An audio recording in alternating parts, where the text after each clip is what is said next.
सबसे बड़ा वैमनस्य तोड़ने का तरीका है कि जिन बातों से वैमनस्य होता है उन बातों को छोड़ करके शेष बातों का संगठन बनाया जाए तो समाज एक हो जाएगी। वैमनस्य हम दिगंबर श्वेतांबर किस लिए बटे, उन कारणों को छोड़ दो।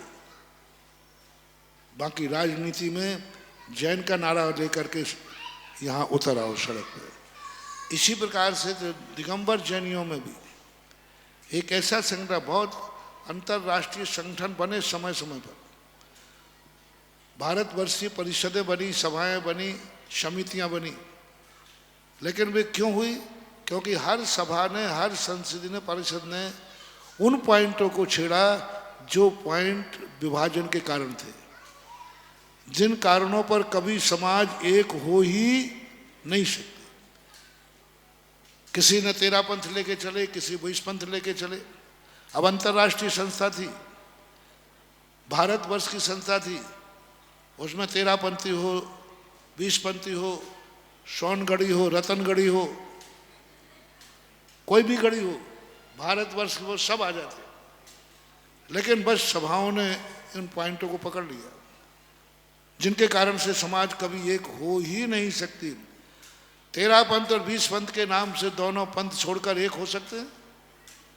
कभी नहीं हो सकते, होने का सवाल ही नहीं होता। तो इन पंथों को छोड़ करके एक ऐसा संगठन बनाया जाए कि जिन जिन चीजों से समाज बढ़ती है वो संगठन के उद्देश्य नहीं होना चाहिए। वो संगठन के उद्देश्य में आना ही नहीं चाहिए। हमारा उद्देश्य उन चीजों से है जिस चीज में हम सब एक हैं। हम सब एक हैं। हमें राजनीति में आना है, समाज को राजनीति में लाना है। बोलो, राजनीति में 13 पंथ और 20 पंथ का क्या हाथ है? कोई काम नहीं। हम क्यों उठाए मुद्दे? हम क्यों उठाएं मुद्दे? हम क्यों घर घर के मुद्दे उठाएं? हम उठाएं राजनीति का एक मुद्दा। राजनीति में चाहे 13 पंथी हो, चाहे 20 पंथी हो, चाहे दिगंबर हो, श्वेतांबर है, जैन जैन होना चाहिए, ये नारा लगाइए। ये है जैन संगठन के एकता का नारा। जैन का संगठन कह रहा हूं, जैन का संगठन उठाना है तो जिस जैनत्व में एकता आती हो बस वही उसके उद्देश्य होना चाहिए। अब यदि आपको दिगंबरों का उठाना है कि दिगंबरों का संगठन होना चाहिए तो आपको मात्र दिगंबरों का होना चाहिए। दिगंबर में बताओ 20 पंथी दिगंबर है कि नहीं? बोलो।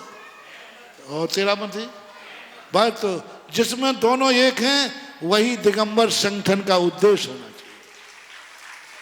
अब 13 पंथी 20 पंथी का अलग अलग संगठन बनाना है तो आप अपना जानो, तुम्हारा काम जानो। तो इस संगठनों में वो बू मत आने दो। आज संगठनों में वो दुर्गंध आ जाती है, टूट जाते हैं। आज हमारी बड़ी बड़ी संस्थाएं क्यों टूटी? क्योंकि जो अध्यक्ष बनता है वो किसी ना किसी संगठन का, किसी ना किसी पंथ का, किसी ना किसी समाज की टूट का अंग होता है। जब जब हमारी संस्थाओं में कोई ऐसा अध्यक्ष बन गया जो किसी एक विचारधारा का समर्थक है, बस वहीं से समाज टूट जाती है। एक विचार हमेशा ऐसे संगठनों का मुखिया होता है वो राष्ट्रपति और राज्यपाल जैसा होना चाहिए। जैसे राष्ट्रपति राज्यपाल किसी पार्टी का नहीं होता है, ऐसा ही अंतर्राष्ट्रीय संस्थाओं के संगठन का व्यक्ति कभी किसी पंथवाद का नहीं होना चाहिए।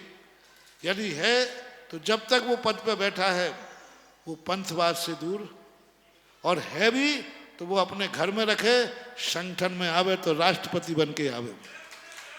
वोट डालने जाए तो किसी को देवे, हमें कोई आपत्ति, लेकिन पद तो ऐसा।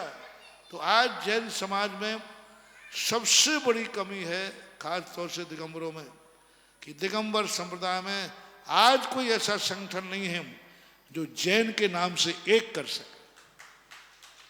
जितनी तुम्हारी समितियां हैं सबके अंदर समाज को तोड़ने वाला दुर्गंध भरी हुई है। समाज को तोड़ने वाले दुर्गंध उनका उद्देश्य है।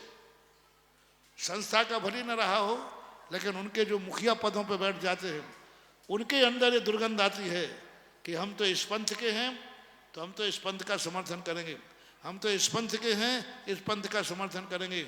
बस वही समाज के दो टुकड़े।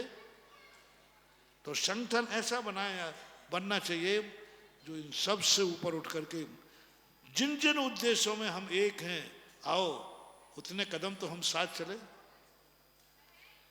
जिन जिन कार्यों में जिन जिन में हम एक हैं उतने कदम तो साथ चलो, उसके बाद अलग अलग हो जाना, उतने तो एक चले।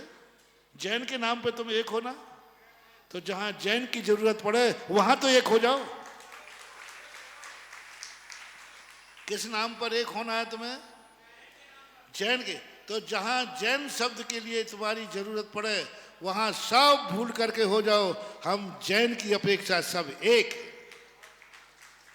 जहां एक है वहां साथ चलो। जहां हम अनेक की बात आए, भाई हम अलग हैं, हम 13 पंथी हैं, हम 20 पंथी हैं, लेकिन जब जैन की बात आए तो हम दोनों एक हैं। यदि ऐसी विचारधारा यदि हो जाए तो दिगंबरों का एक संगठन बन जाए, तो मेरा दावा है, 3 साल से बोल रहा हूं, आगरा में तो मैंने बहुत स्पष्ट बोला था कि यदि जैन समाज एक संगठन आ जाए तो सारी पार्टियां जितनी हैं जैन समाज के दरवाजे टिकट लेके खड़ी मिलेंगी। तुम्हें जाना नहीं पड़ेगा। जैनियों का वोट बैंक, एक वोट जैनी का 100 वोट के बराबर होता है। ये राजनीतिक समीकरण है। राजनीतिक समीकरण कहता है एक जैनी का वोट जहां है उसके साथ उस तरफ 100 वोट गिरते हैं, 100 वोट गिरते हैं एक जैनी के पीछे। ये सब राजनीतिक समीकरण है। यदि एक जैनी वोट कहीं दे रहा है तो समझ लेता है मेरे 100 वोट भी वहीं जाएंगे। जिस जैनी के पास एक वोट के पीछे 100 वोट हो, वो आज एक टिकट के लिए तरस रहा है। आज एक भारत की पूरी से पार्लियामेंट का चुनाव हो गया, एक जैनी वहां पर नहीं पहुंच पाया, एक जैनी को किसी पार्टी ने टिकट नहीं दिया। क्यों नहीं दिया? क्योंकि तुम्हारे पास कहीं से भी किसी अपेक्षा से एक नहीं। एक ना होने के परिणाम है आज संसद जैनियों से सुनी है। हमारा देश है, हमारा भारत है, लेकिन एक जैनी भी वहां नहीं पहुंच पा रहा है। हर चीज में यही हो रहा है। इसलिए मेरा समाज से एक ही कहना है कि जिन बातों में हम एक हैं, कम से कम वह बात जब उठे तो हम एक फर्श पर, एक जाजम पर, एक पंडाल में, एक साथ चौराहे पर खड़े दिखना चाहिए। अरे जब चुनाव आ जाए तब जैनी मिलकर के मार्च चौराहे पर जिले की एक सभा कर लीजिए, बस। मैंने इतना सरल तरीका बताया था। सागर जिला है, सागर जिले के जितने जैनी हैं 5 साल में बस एक सभा करना है जैनियों की, जिसका नाम है राजनीतिक सभा। वोट किसको देना है इस बात को लेकर एक सभा कर रहे हैं। सारी पार्टियों के नेता तुम्हारे घर आएंगे। सागर जिले में कितने जैनी मान लें? 1 लाख। अब 1 लाख जैनियों की आप चुनाव के समय कहीं भी दुनिया में एक सभा करके दिखा दो, बाकी मैं निपट लूंगा। 1 लाख जैनियों की एक सभा करके दिखा लो और सारे मीडिया में आ जाए। आज राजनीति के माध्यम से जैनियों के 1 लाख व्यक्ति, सारे नेताओं की नेतागिरी जैनियों के दरवाजे आके खड़े हो जाएगी।